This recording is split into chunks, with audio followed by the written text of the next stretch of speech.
A professora Eliana vai falar sobre os novos paradigmas da educação infantil e a educação infantil no mundo contemporâneo. É isso, tô certo? É isso, Thiago. Vamos falar um pouquinho sobre isso, sim. Tá ótimo, então. Agora, eu que gostaria de mostrar um pouquinho do... como é que foi a carreira dela, como é que ela chegou até aqui. Vamos ver um pouquinho da carreira da professora. Eliana Maria Beren se formou em Psicologia pela Universidade Católica de Minas Gerais. É doutora em Educação pela Universidade de Londres e fez pós-doutorado na Universidade Federal Fluminense. É professora da Faculdade de Educação da Universidade Federal do Rio de Janeiro e pesquisadora sênior da Fundação Carlos Chagas, em São Paulo. Atua com formação inicial e continuada de professores da educação infantil. Como consultora da Secretaria Municipal de Educação do Rio de Janeiro, a professora Eliana coordenou a elaboração das orientações curriculares para educação infantil, lançadas no começo de 2010.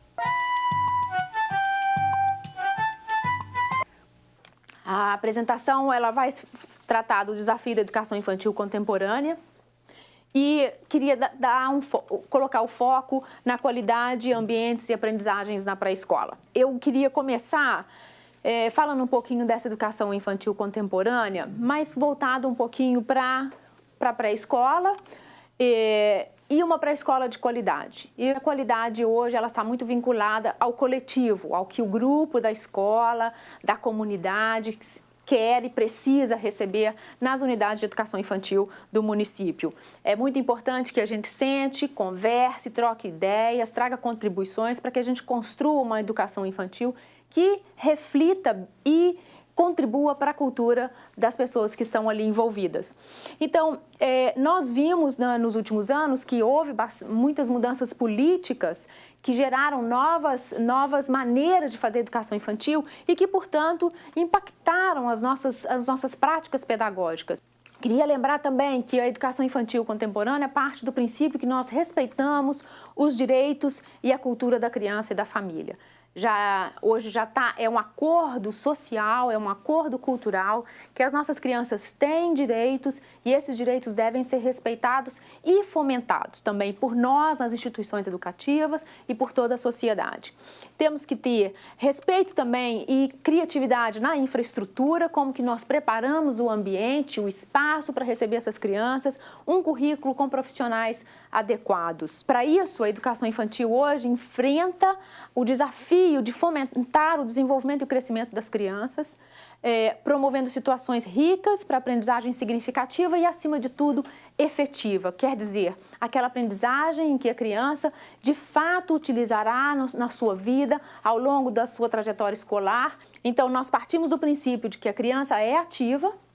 Isso quer dizer que a criança pode participar, deve ter espaço para expressar suas ideias, os seus sentimentos, as suas ações, os seus planos, que o conhecimento é construído, quer dizer, nós não jogamos o conhecimento, trazemos o conhecimento numa caixinha fechadinha e desvendamos para as crianças, mas elas, ao interagir conosco, com o ambiente, com os materiais e com toda a informação possível e viável, ela construa o seu conhecimento, dando significado a essa interação produtiva, digamos assim. E para isso acontecer, ela precisa estar situada num ambiente rico e organizado, e nesse ambiente eu incluo os profissionais dedicados a elas, os materiais, os brinquedos e principalmente a rotina. Antes da gente passar para essa lâmina, eu queria ler um pedacinho de um pequeno texto da Ana Bondioli, que é uma educadora de infância da região de Reggio Emília, italiana, e o grupo deles tem produzido imensos trabalhos que têm nos ajudado muito a encarar esse desafio de uma educação infantil contemporânea. E ela diz assim: o suceder-se dos episódios na vida cotidiana da creche, pré-escola ou no ensino fundamental, o ritmo e a distribuição dessa sucessão, o seu andamento, rotineiro ou imprevisível, agitado ou tranquilo, a dimensão coletiva do seu acontecer e as negociações que ela impõe para enfrentar as exigências individuais contribuem decisivamente para caracterizar o clima social dos grupos nas instituições. para influenciar os seus comportamentos e também, e isso é ainda mais importante, para veicular comportamentos e aprendizagens sobre o significado e o uso do tempo. Uma pedagogia que, ainda que irrefletida, veicula atitudes, hábitos, esquemas de comportamento. Eu selecionei esse parágrafo do texto da Bondioli, é logo o texto do início do livro dela, porque ela fala da importância do cotidiano preparado para os indivíduos que estão ali envolvidos. Então, ela parte do princípio que esse coletivo é formado por indivíduos e que a gente tem que dar espaço para esses indivíduos se revelarem. E também porque ela ressalta a importância dos comportamentos e atitudes que nós adultos desenvolvemos e colocamos as crianças expostas, porque ela acredita que as crianças, em interação conosco, aprendem nossos comportamentos e atitudes também. Então, essa é uma função muito importante para o educador de infância, que ele tenha consciência de como ele está, de onde ele está. Então, tendo dito isso, eu passo a falar um pouco da ênfase que vamos dar durante essa minha fala aqui, e começo com as rotinas e os tempos, por isso que li esse texto da Bondioli para vocês, esse pequeno parágrafo, da importância da preparação da rotina e dos tempos na pré-escola, do tipo de experiências e vivências que preparamos e desenvolvemos com e para as crianças, os espaços e ambientes sendo intencionalmente organizados, o que significa que nós, adultos, estamos na liderança dessa organização, na liderança de um planejamento, expandindo o universo das crianças. A ênfase nos materiais e brinquedos que a gente constrói com as crianças e para as crianças, que disponibilizamos. Nas interações, a importância das interações, que elas ocorram com frequência e com possibilidades diversas de interações de criança a criança, em pequenos grupos, em dupla e nos grandes grupos também. E, mais importante ainda, as interações do adulto com as crianças. O planejamento, a gente não cansa de dizer que o planejamento é a alma da ação da professora, um planejamento que pode ser construído a partir das ações das crianças, a partir daquilo que ela traz para nós todos os dias, das conversas informais e formais que elas desenvolvem conosco e com seus pares. E, por último, mas não menos importante, o envolvimento do adulto nas experiências das crianças. Nós planejamos para que as crianças interajam conosco e nos mostrem e revelem o seu mundo, de onde ela parte e para onde ela vai. Falamos de um ambiente que é organizado, limpo, ventilado, tem luz, que tem um ambiente que está ordenado e nos dá uma sensação de estar bastante agradável. Mas eu queria refletir um pouquinho. Esse ambiente nos parece desafiador? Ele parece ser, assim, promotor de autonomia? A gente vê algum material disponível? Porque eu acho que um ambiente desafiador e promotor de autonomia, ele traz para a criança, ele favorece a interação da criança com os materiais, ele tendo acesso, tendo possibilidade de interagir, a sua moda, a moda da professora, a moda do pequeno grupo. E aqui eu vejo pouca possibilidade nesse sentido de exploração das possibilidades que essa sala oferece. Aqui já mostramos um ambiente que continua organizado, limpo, ventilado, trazendo luz lá de fora. A gente vê que aqui tem portas de vidro que dão visibilidade ao meio exterior. Com uma criança brincando num telefone que parece ser de verdade, então um telefone aproveitado. E outros móveis que são propositadamente colocados, talvez até planejados para estarem ali do tamanho da criança, com adequação de ambiente e o cantinho de faz de conta. Essa foto eu trouxe, é uma foto aqui brasileira e de um estado do Nordeste, e que ela teve assim uma maneira bem simples, fácil de fazer, de ser construído dentro da própria escola mesmo, que são bolsões com os livros expostos para as crianças. E acho interessante esse cantinho aqui, que tem uma caixa com redes para as crianças espicharem no chão, se sentarem confortavelmente e poder manusear os livros que estão aqui selecionados, a gente espera, selecionados pelas professoras, para dar subsídios ao mundo imaginário da criança, aos seus projetos, às suas ideias e os seus desejos, talvez até de ficar um pouco quietinha, com um livrinho, lendo. E esses, então, são materiais e brinquedos que são pertinentes e estão acessíveis. E também é muito importante que as crianças tenham uma fonte de recurso, possam buscar informações que já estão disponíveis no momento em que elas sentem a necessidade de buscar mais informações para incrementar alguma brincadeira ou algum projeto.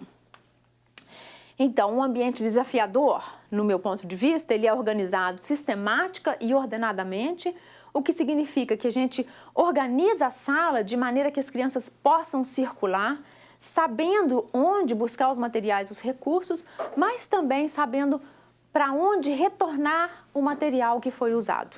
Isso é muito importante, isso traz uma organização que está externa, mas que organiza internamente também.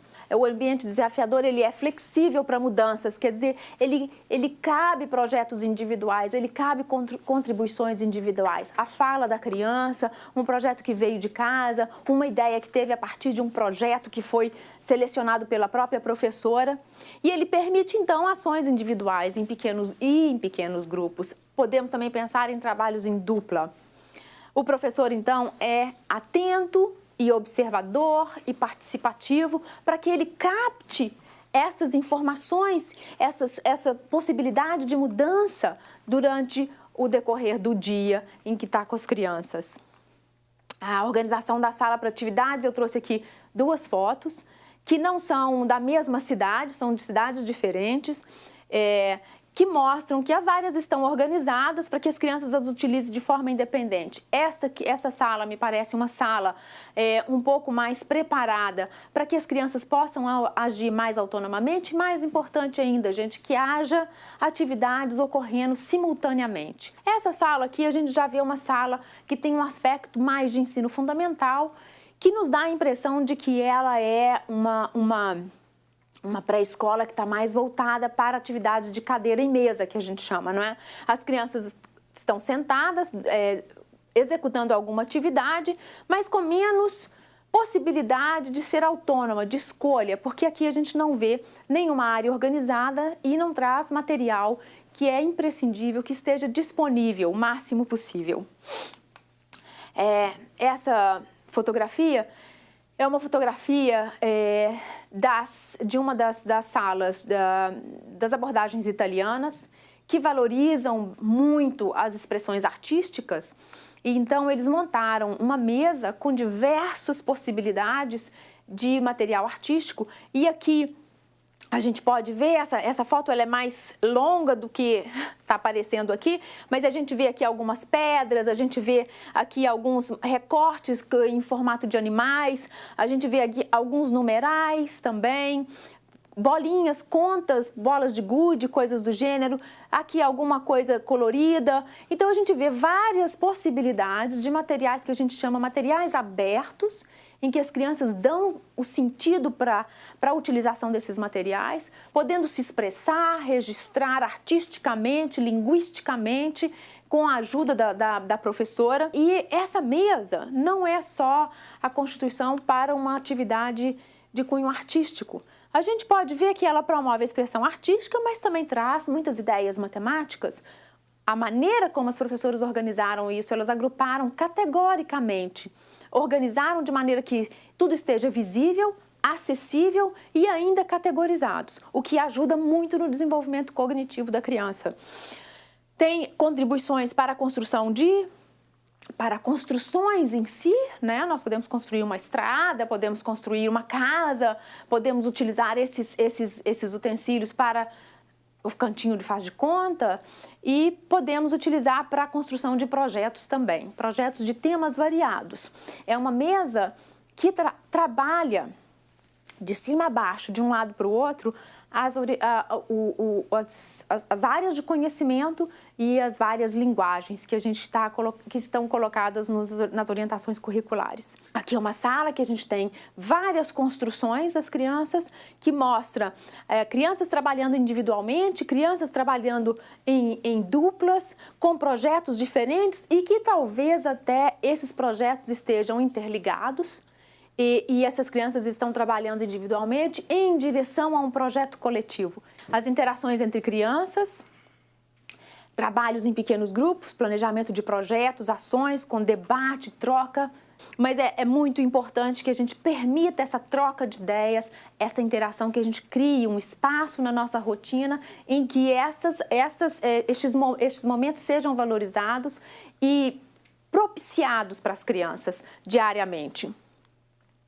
As interações entre adulto e criança, aqui a gente vê uma foto também brasileira, onde a professora está na altura das crianças, dedicada a elas, com interações, desenvolvendo interações carinhosas e atenciosas, respeitosas, em pequenos grupos, e parece que as crianças estão bem felizes com essa interação que a professora está fazendo. Aqui também eu trago essa foto com a intenção de mostrar que qualquer material que não imponha nenhum risco para as crianças é material interessante para as crianças fazerem várias experimentações. No campo das ciências, por exemplo, que infelizmente, a partir de resultados de pesquisas, a gente vê que as ciências são pouco exploradas em sala diariamente.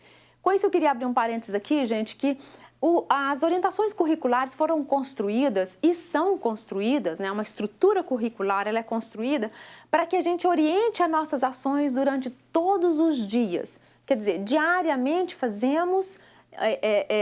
desenvolvemos ações e atividades e experiências em que todas as áreas do conhecimento das linguagens estejam contempladas.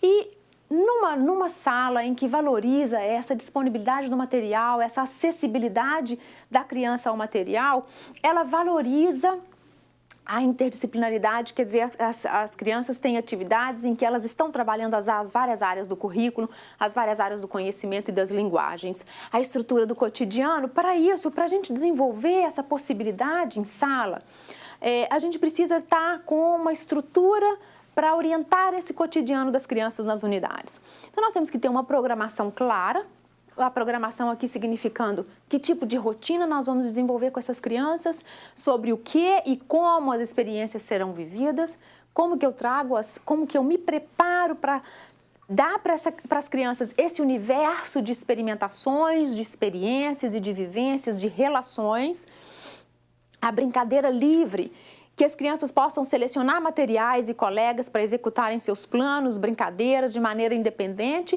e neste momento o adulto deve participar. A brincadeira livre, ela não chama brincadeira livre para se ver livre do adulto. Ela é uma brincadeira livre porque as crianças podem se expressar, podem criar situações em que elas podem até resolver suas questões emocionais, afetivas, mas principalmente são situações que a gente deve provocar a criança, que a gente vê como que o diálogo dela está sendo desenvolvido. E o que eu, professora, preciso fazer para expandir essa possibilidade dessa criança que está engajada com este tipo de brincadeira? A brincadeira de faz de conta é uma brincadeira bastante importante e que dá margem para a gente trabalhar todas as áreas do currículo sem a preocupação rígida de passar conceitos de uma forma formal, de uma maneira formal. Então, pensamos também em atividades em grupo, podemos trabalhar individualmente, em dupla ou em pequenos grupos, evitando atividades de grande grupo. As crianças, elas aprendem, a gente sabe disso até um pouquinho mais tarde do que somente até 5 anos, de uma maneira muito viva, muito concreta. Elas gostam de interagir com os materiais, interagir com as pessoas naquele momento, naquela hora.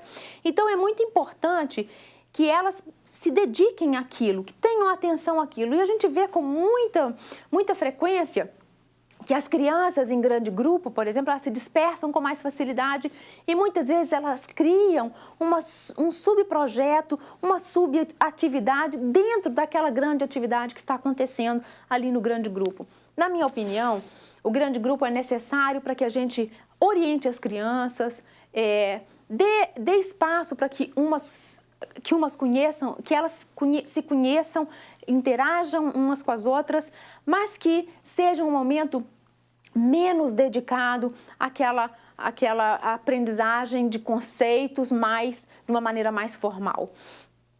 Eu digo que as crianças, nos grupos menores, têm mais possibilidade de se expressar. Vamos levar em consideração as diversidades, as limitações das crianças. Muitas vezes uma limitação pode significar uma timidez, uma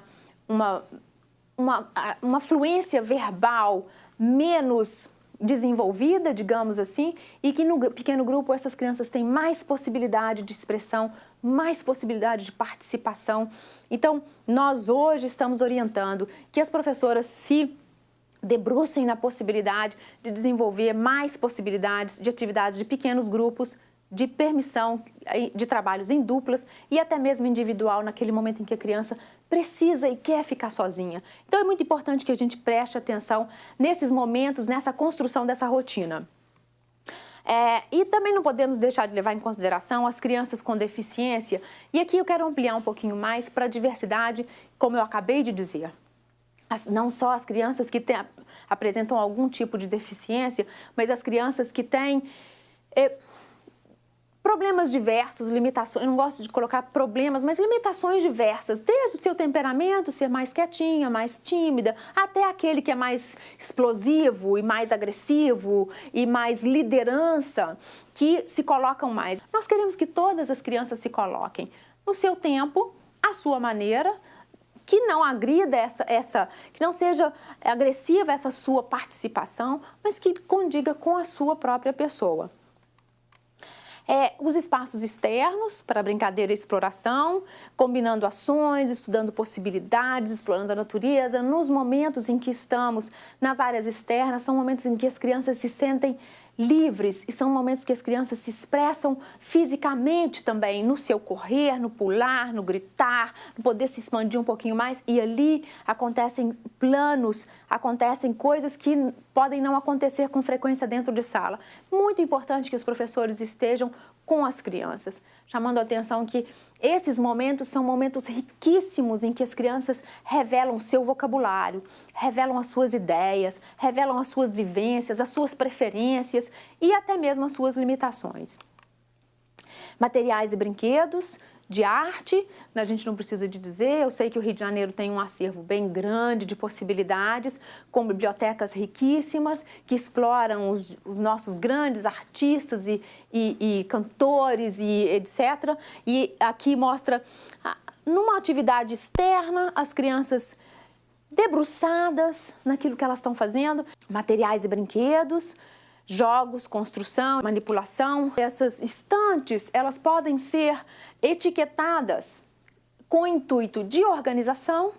Você retirou este ursinho daqui, ou coelhinho, não sei bem, e aqui é o lugar dele e é para aqui que ele deve voltar. Como os Legos aqui, eles moram aqui, digamos assim, então se a gente etiqueta aqui, eles vão tendo a possibilidade de expandir o seu vocabulário, de possibilidade de registro, de letramento propriamente e mantém a sala organizada. Essa é uma outra questão, especialmente para grupos grandes que têm 25, 20, 28 crianças, que a gente organize a sala de maneira que haja uma fluidez na ação das crianças ao longo do dia. A brincadeira de faz de conta, que se me perguntassem uma área que seria imprescindível na educação infantil, seja do berçário a sala de crianças de 5 anos, eu diria para a brincadeira de faz de conta, porque é um espaço em que as crianças de fato se engajam e se envolvem profundamente com a sua própria atividade. Atividade de pequenos grupos, aqui a gente vê crianças menores, aqui de 3 aninhos e pouco, com oportunidades para brincar. Aqui tem um painel que podemos expor os trabalhos das crianças e aqui embaixo cestinhos com algumas pecinhas ou legos ou blocos lógicos, alguma coisa para que as crianças possam, a partir dali, construir alguma coisa em conjunto com seus colegas.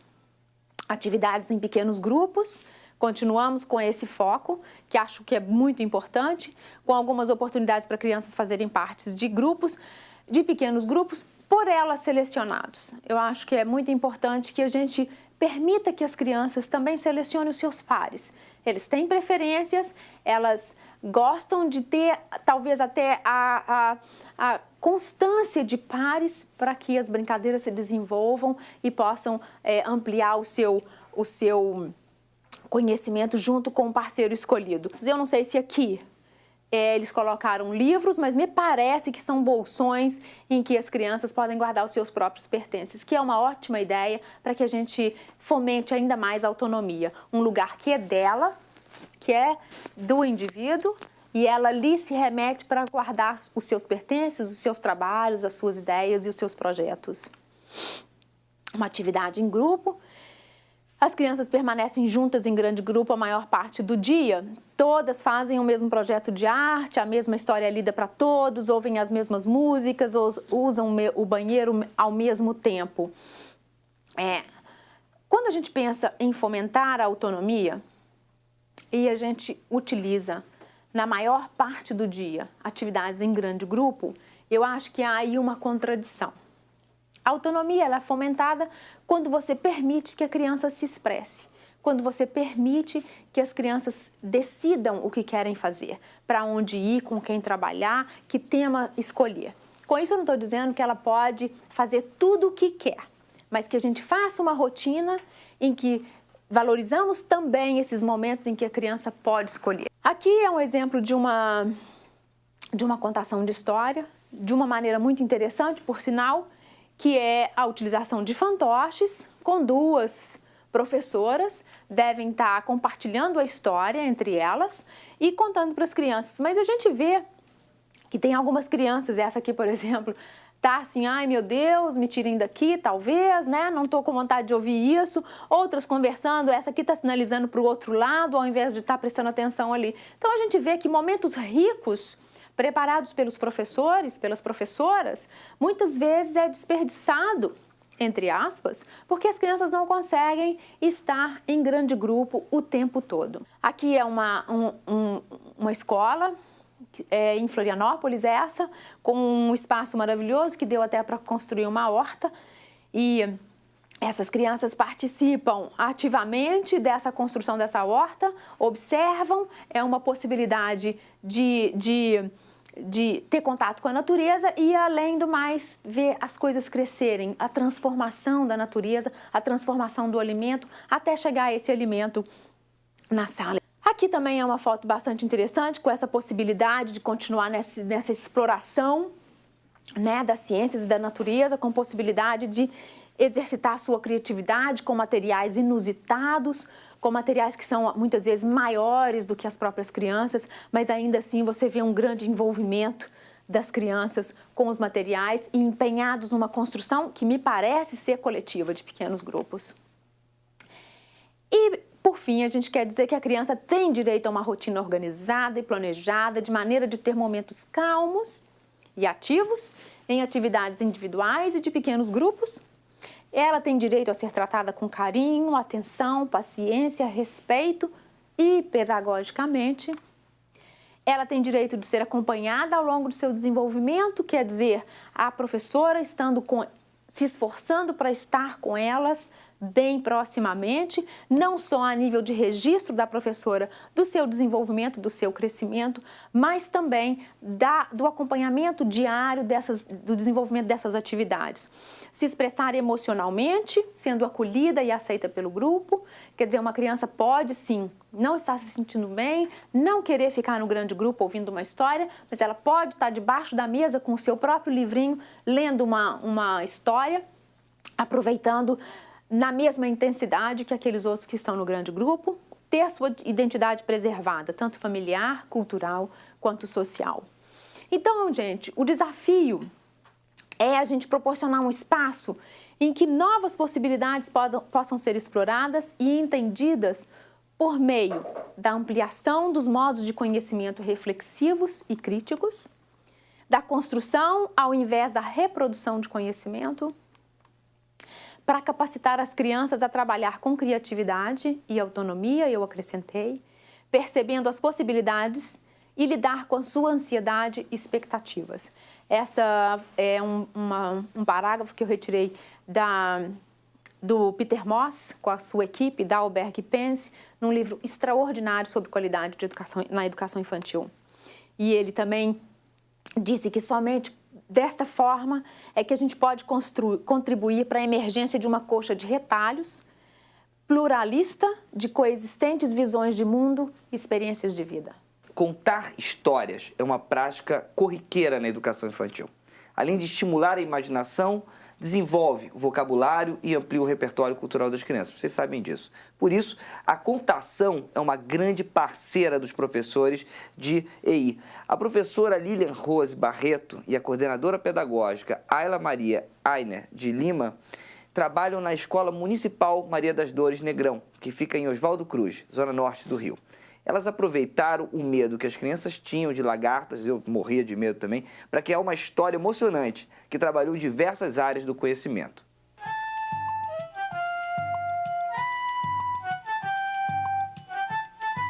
Professora, explica como começou o projeto Sono de Aline, de forma resumida. Bom, o projeto se iniciou porque a nossa escola é uma escola muito arborizada.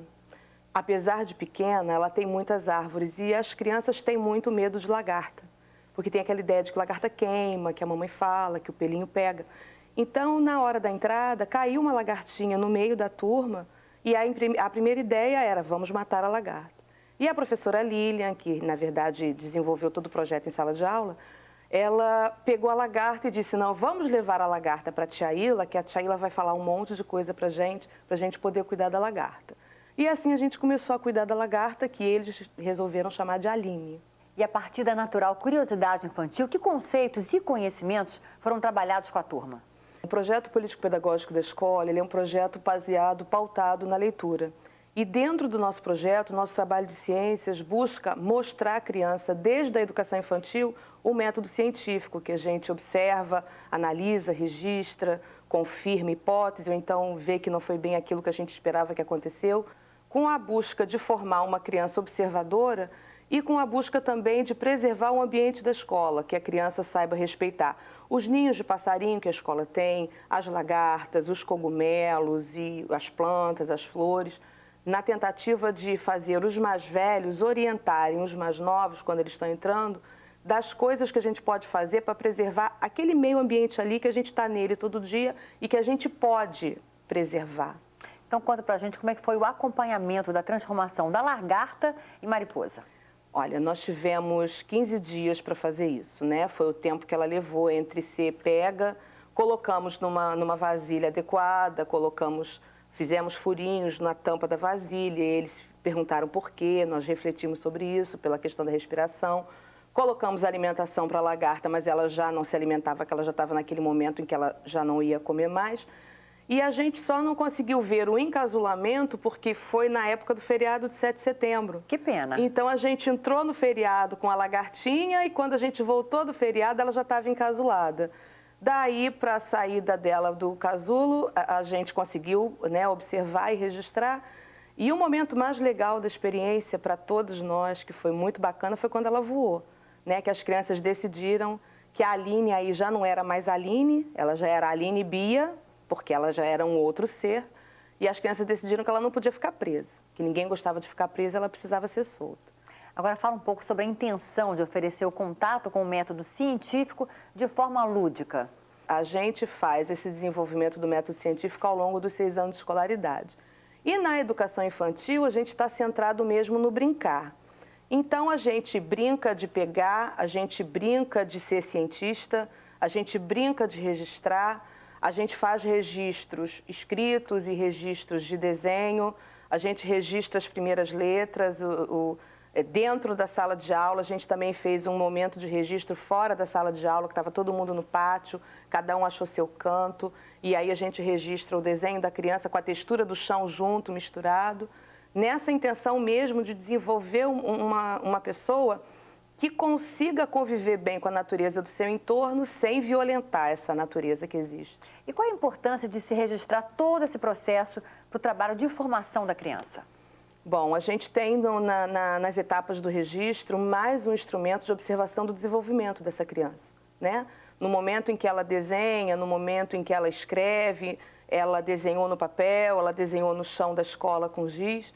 A gente tem ali todo um registro desse desenvolvimento dela indo em direção à língua escrita, à escrita formal, à escrita da língua portuguesa, como ela normalmente é feita, gramaticalmente correta. E a gente também tem crianças que hoje olham a lagartinha e não pisam mais na lagartinha. Eles olham a lagartinha, têm medo da lagartinha, mas arranjam um jeitinho de pegar a lagartinha e levar para algum lugar, para colocar, para ela ser observada, para ela poder continuar a vida dela em segurança. Obrigada, professora. Por nada. O mundo é uma ótima fonte de conhecimento, principalmente para as crianças de educação infantil, vocês sabem disso. A professora Marisa Mesquita, autora do projeto As Cores do Mundo, trabalhou com crianças de 3 meses até 4 anos de idade. Ela dirige a creche municipal Maria da Conceição Silveira de Carvalho, que fica lá em Jacarepaguá, zona oeste da cidade.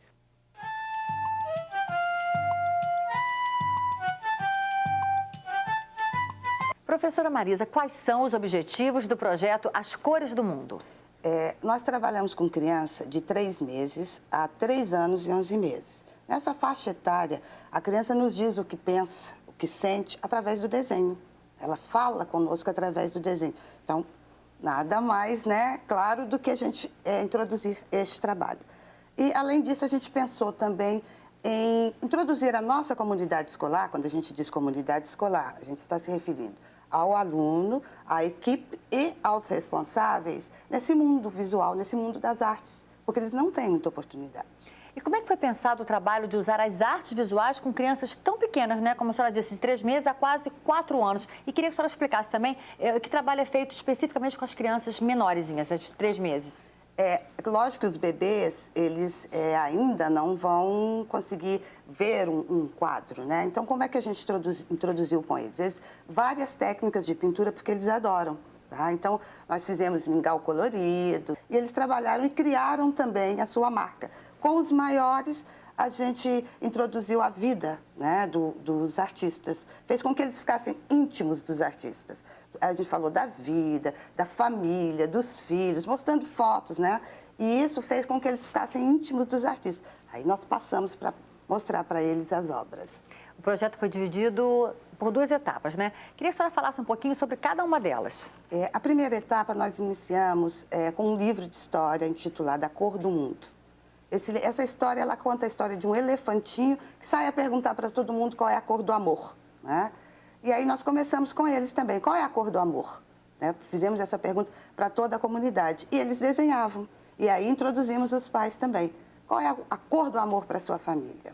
E no final, essa primeira etapa, todos produziram um painel e descobriram que, como no livro, que todas as cores representam o amor. A segunda etapa, nós apresentamos para eles os quadros de crianças, porque a gente queria mostrar para eles como que esses grandes artistas viam as crianças, né? Então, nós apresentamos obras do Renoir e do Portinari. Foi o momento do autorretrato? O autorretrato foi o final. Nós trabalhamos até chegar ao autorretrato, tá? Primeiro, a gente mostrou este tipo de trabalho para eles aprenderem, verem as técnicas, verem como é que os artistas trabalham para depois chegar no autorretrato.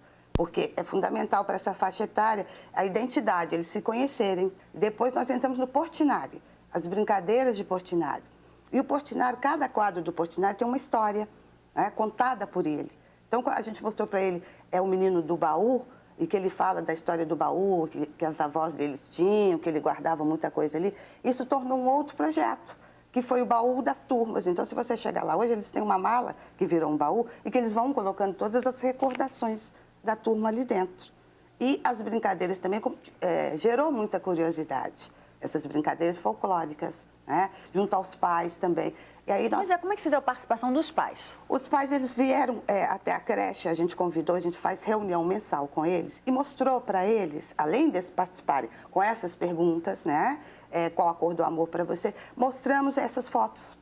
as reproduções dos quadros para eles. Eles ficaram encantados e contamos a história para eles também. Como a gente faz com as crianças, nós fizemos com os pais. E aquilo foi assim, o que a gente queria também, né? Despertar um encantamento em toda a escola. Tá? E que resultados a senhora conseguiu, então, alcançar com esse projeto? Olha, o mais importante, a escola ficou alegre, a creche ficou alegre, ficou viva, a gente conseguiu trazer a família, né? A gente conseguiu que as crianças entendessem um pouquinho, né, de artes, isso foi muito importante, tá? Despertamos a curiosidade, tanto que eles quiseram saber mais. E aí nós partimos em cima das brincadeiras dos quadros reproduzidos pelo Portinari. O que é brincadeira de peão? Isso não existe. O que é pula-carniça? Então, nós partimos para um novo projeto, que é Rio Janeirice, Brincando com Folclore, que a gente viu tudo isso e estamos até hoje. Professora, parabéns e muito obrigada por sua entrevista. Obrigada. Vocês também.